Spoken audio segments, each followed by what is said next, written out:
حضور صلی اللہ تعالی علیہ وسلم اپنے کئی سو صحابہ کے ساتھ احرام باندھ کر مقام حدیبیہ پر پہنچ گئے۔ سفیر اس کو بنایا جاتا تھا جو بڑا سمجھدار اور زیرک آدمی ہوتا تھا۔ نبی پاک صلی اللہ علیہ وسلم نے اس موقع پر جس کو اپنا سفیر بنا کے بھیجا وہ حضرت سیدنا عثمان غنی رضی اللہ تعالیٰ عنہ۔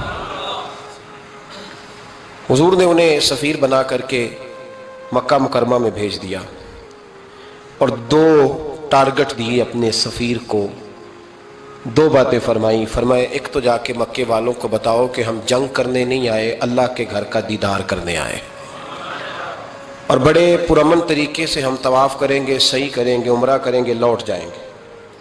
یہ ہمارا واحد ایجنڈا ہے، اس کے علاوہ کوئی پروگرام نہیں ہے۔ اور دوسرا انہیں یہ بتاؤ ان لوگوں کو جو ایک زمانے سے مکہ مکرمہ میں کفار مکہ کے ظلم سہ رہے ہیں، ہمارے وہ غلام جو یہاں بڑی تکلیف میں ہیں، ان کو یہ خبر دے دو، عثمان انہیں میرا پیغام دے دینا کہ اب تمہاری مشکلات کے دن تھوڑے رہ گئے، اب بڑی جلدی اللہ تبارک و تعالی دین اسلام کو فتح عطا فرما دے گا۔ حضرت عثمان غنی تشریف لے گئے۔ جب حضرت عثمان غنی وہاں پہنچے تو کفار نے آپ کو روک لیا۔ انہوں نے کہا کہ آپ رکیے، دیر ہو گئی۔ ادھر ابو سفیان نے حضرت عثمان غنی رضی اللہ تعالیٰ عنہ کو یہ کہا کہ ہم نبی پاک صلی اللہ علیہ وسلم کو اور ان کے صحابہ کو عمرہ نہیں کرنے دیں گے، آپ اگر چاہیں تو وہ سامنے بیت اللہ شریف ہے، طواف کریں، آب زمزم پئیں، حجر اسود پہ جائیں، مقام ابراہیم پہ جائیں، صفا مروہ کریں، آپ چاہیں تو کر لیں۔ تو حضرت عثمان غنی رضی اللہ تعالیٰ عنہ فرمانے لگے میں تڑپ رہا ہوں کعبے کے طواف کے لیے، لیکن میں بیت اللہ کا طواف اسی وقت کروں گا جب آگے آگے مجھے میرے مصطفیٰ کریم نظر آئیں گے صلی اللہ تعالی علیہ وسلم۔ لوگ آج پوچھتے ہیں کہ بغیر مدینہ شریف جائے حج مکمل نہیں ہوتا۔ میں نے کہا مدینہ شریف کے بغیر حج ہو جاتا ہے پر مدینے والے کے بغیر نہیں ہوتا، اس لیے کہ حضور نے فرمایا صحیح مسلم میں خذوا عنی مناسککم، حج کے طریقے مجھ سے سیکھو۔ اللہ نے تو کہہ دیا حج کرو، تفصیل تو بتائی نہیں، تو اب آپ کو حضور سے سیکھنا پڑے گا۔ مدینے کے بغیر تو شاید حج ہو جائے پر مدینے والے کے بغیر حج نہیں ہوتا۔ حضرت عثمان غنی رضی اللہ تعالیٰ عنہ کہنے لگے میں طواف ضرور کروں گا پر اس وقت کروں گا جب مجھے حضور آگے آگے نظر آئیں گے۔ ادھر ایک شخص نے حضور کی بارگاہ میں بھی کہا، اپنوں کا نہ پتہ ہوتا ہے، دل بدستاور کے حجی اکبر است، جو دل ہوتے ہیں نا، دل کو دل سے راہ ہوتی ہے۔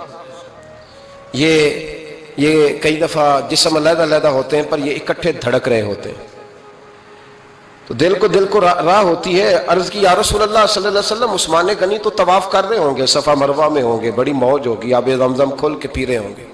حضور نے سامنے والے کا چہرہ غور سے دیکھا، فرمایا عثمان کو تم زیادہ جانتے ہو کہ میں زیادہ جانتا ہوں؟ یا رسول اللہ آپ ہی زیادہ جانتے ہیں۔ فرمایا پھر فکر نہ کرو، عثمان میرے بغیر طواف نہیں کرے گا۔ بات ختم ہو گئی، میرے بغیر عثمان طواف نہیں کرے گا، ختم ہو۔ اب کسی نے افواہ پھیلا دی کہ حضرت عثمان غنی کو شہید کر دیا گیا۔ نبی پاک علیہ السلام تک بھی خبر آئی، حضور جانتے تھے۔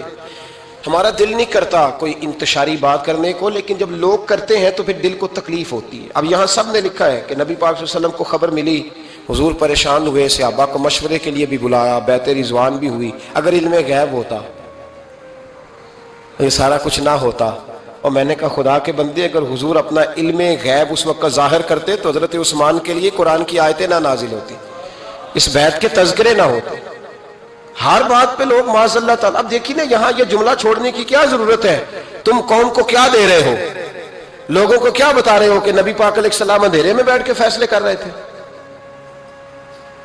کیا بتا رہے؟ آج انٹیلیجنس کی رپورٹس بتا دیتی ہیں کہ وہ فلاں کس طرح کا ماحول ہے اور آپ نے کس طرح کرنا ہے، تو تمہیں اپنی خفیہ ایجنسیوں کے مطابق تم فیصلہ کرو تو کہتے ہو ہم بھئی اندھیرے میں فیصلہ نہیں کر رہے، ہمیں رپورٹ ہے تو فیصلہ کر رہے ہیں۔ اور نبی پاک علیہ السلام کے بارے میں تم لوگوں کو یہ بتا رہے ہو کہ حضور اندھیرے میں فیصلہ کر دیتے تھے، پتہ ہی نہیں تھا۔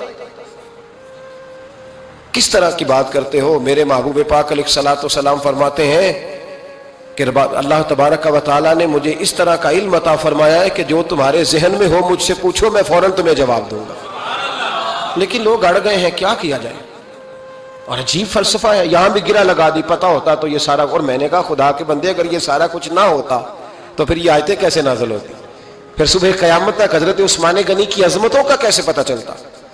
جب خبر ملی نا کہ حضرت عثمان غنی کو شہید کر دیا گیا تو حضور نے صحابہ کو بلایا، فرمایا آؤ میری بیعت کرو. حالانکہ بیعت پہلے ہو چکی، آؤ دوبارہ بیعت کرو. یا رسول اللہ کس چیز کی بیعت کرنی ہے؟ تو نبی پاک نے فرمایا میرے ہاتھ پہ بیعت کرو کہ ہم عثمان غنی کے خون کا بدلہ لیے بغیر یہاں سے جائیں گے نہیں. ہم عثمان کے خون کا بدلہ لیے بغیر یہاں سے جائیں گے. اور حوالہ کسی نے دیکھنا علامہ اسماعیل حقی کا تو میں دکھاؤں گا، جس شخص نے دوڑ کر سب سے پہلے نبی پاک کی بیعت کی وہ مولا علی شیر خدا تھے. کہ یا رسول اللہ جانے نہیں عثمان کے خون کا بدلہ لیے بغیر. سب سے پہلے شیر خدا آگے بڑھے. آج لوگ انہی لوگوں میں اختلاف دکھانے کی کوشش کرتے ہیں، صحیح لا حاصل کرتے ہیں. سب سے پہلے دوڑ کر حضرت شیر خدا آگے بڑھے کہ حضور میں بیعت کرتا ہوں. نبی پاک نے صحابہ کے ہاتھوں میں بیعت ہو رہی ہے. یہ وہ والا واقعہ نہیں جو اس چوک میں پیش آیا تھا، یہ وہ والا واقعہ نہیں جو میرے ساتھ ہوا تھا تو میں آپ کو سنا رہا ہوں. یہ وہ والا واقعہ ہے جو رب کو اتنا پسند آیا کہ اللہ نے قرآن پاک میں بیان فرما دیا ہے. اس کی اہمیت کا اندازہ لگائے کہ رب کریم کو اتنا محبوب ہے یہ انداز کہ قرآن میں بیان کیا. ایک درخت تھا، کانٹوں والا درخت، اس کو شارحین نے لکھا ہے. کچھ لوگ کہتے ہیں بیری کا درخت تھا. نبی پاک درخت کے نیچے بیٹھ گئے، فرمایا بیعت کرو سارے. کن کے لیے بیعت ہو رہی ہے؟ حضرت عثمان غنی کے لیے. ایک بیعت دین کے لیے ہوئی، قرآن کے لیے ہوئی، حدیث کے لیے ہوئی، اللہ کی توحید کے لیے. اور آج نئے سرے سے بیعت ہو رہی ہے. کس کے لیے؟ بول کے بتائیے.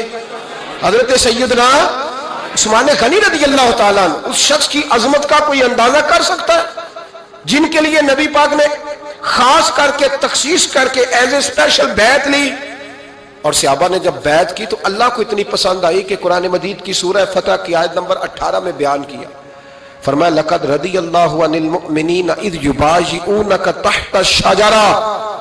فرمایا محبوب تحقیق اللہ ان مومنوں سے راضی ہے جو درخت کے نیچے آپ کی بیعت کر رہے تھے.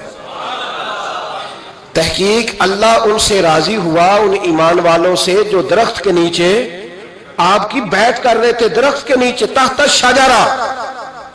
قرآن مجید کے الفاظ اگر آپ غور کریں گے تو آپ کو حضرت عثمان غنی کی عظمت کا پتہ چلے گا اور اس واقعے کی حساسیت کی آپ کو سمجھ آئے گی کہ بیعتیں تو مسجد میں بھی ہوئی لیکن نام لے کے نہیں کہا محبوب جنہوں نے مسجد میں بیعت کی.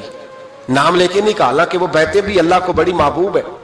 بیعتیں تو میرے بھائی نبی پاک نے بیت اللہ شریف کے پاس بھی کی، مسجد نبوی میں بھی کی، لیکن یہاں نام لے کر کوئی بھول نہ جائے.